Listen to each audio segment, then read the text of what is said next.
Welcome to the Creative Playing Podcast Network. Join us as we review our favorite RPGs, collectible card games, MMOs, video games, PC games, and bring up interesting topics and things that we'd like to share with everyone.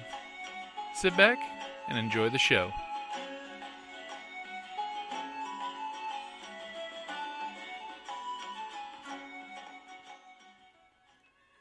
Hi, this is Kelly, aka Trixie from Ragnarok and Roll, a Scion to Ragnarok story, and Tilda Wimblewick from D&D Journey of the 5th Edition. First off, I would just like to say thank you to everyone for listening to our varied adventures, as well as for rating us on iTunes and RPGpodcast.com. If you haven't rated us yet, we would greatly appreciate it if you could. And if you're looking for more ways to support our efforts, we are now on Patreon, a great site where you can help us continue making more podcasts, as well as some special surprises for our patrons. If you can, please look us up at www.patreon.com/cppn. Every little bit helps. And again, thank you for listening. Go ahead, Tiro. Welcome back to the Creative Playing Podcast Network, RPGADAY Challenge. It is August 20th. Most challenging but rewarding system have you learned? That's a good question. You know what I would have to say? Which one? Dresden. The Fate system. The Fate system. Because it can be weird because you have to you create aspects and world build. That can be daunting and weird at first. But you know what? At the end, it's really, really cool. So the rewards you get is this encompassing world that you had, part of, helped create. Yeah, I completely agree with that one because it's a challenging but hugely rewarding because in the Fate system, before you ever make a character, the entire group, GM included, builds the game world. You set up, I want to fight this. I want to fight that. I want to know that there's this in town. I want to know that there's this bar that we can go and hang out safely at. And then the group as a whole starts building their characters off each other because they make their background aspect, their characters aspect, and then they start doing aspects based on my adventure with player 1, with player 2, and player 3. So that way not only do you have the players out of character know the world, they know the difficulties, they know each other, and in-game the characters know each other and have an idea of who's going to be faced across the town. GM still gets to flush everything out and fill everything out, but the basis is already out there in one quick sentence that's their aspect. Of the just one-shot aspects. And aspects makes it so much easier because I can just say, he's a womanizing drunk. That's an aspect. He is a slippery as an eel thief. Okay, he's the sleazy lawyer, It breaks down character parts to something digestible as just a one-sentence explanation. Yeah. Or you can do more creative ones, or... White Court Vampire. Yeah. Well, I'm thinking more along the lines of certain catchphrases and, that are communal, like, have gun will travel. Yeah.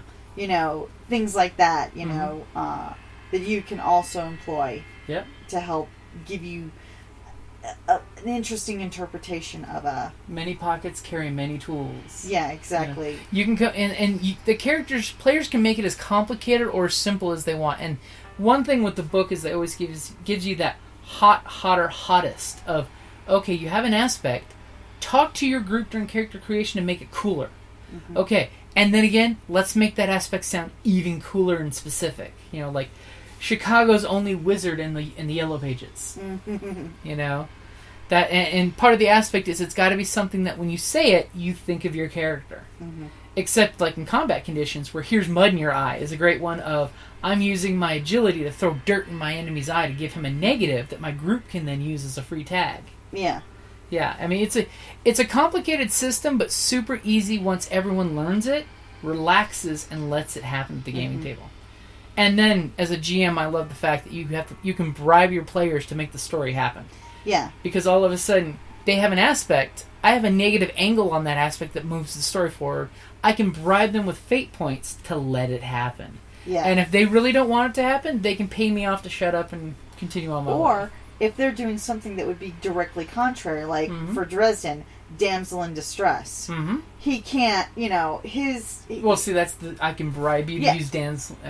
Or it's like, oh, well, you just let a woman get in trouble. Ha ha ha, guess what? There is a consequence. There is a consequence, so it's, I would say that one is... The Dresden Files and Fate System. Which, by the way, if you guys haven't had a chance to check out the Dresden File game books, do it. It's really complicated looking, really scary looking. Not only is it a great novel series, but it is a great RPG based on the Fate System. And they do some twists on it that the normal Fate System doesn't use, but which is really nice. And the book is kind of entertaining because it's a bunch of guys. They have lots of little notes in the margins from different characters from the novels. Yep. All editing and chiming in on interpretations and for the rules of the RPG. I think that's funny. Yeah, basically almost every character in the actual book series has cliff notes. All the good guys, I should say, have cliff notes as they're reading these memoirs, because one of the story concepts is the RPG is a book being written to teach people to protect themselves from the evil supernatural. Because Dresden and the werewolves like to RPG. Yep. So for us guys, it's going to be the Dresden Files RPG and Fate System. Yep. Alright, like always guys, thank you for listening.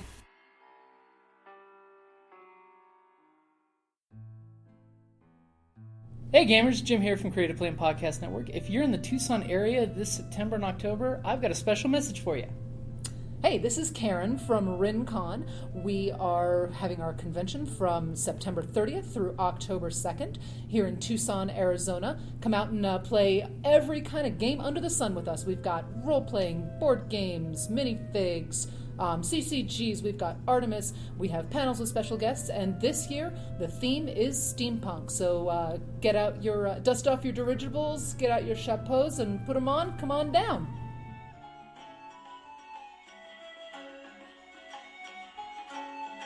Thank you for listening to the Creative Play and Podcast Network. And feel free to enjoy our other shows, such as D&D Journey of the 5th Edition and Scion Ragnarok and Roll, a Scion hero to Ragnarok story. Thank you for listening.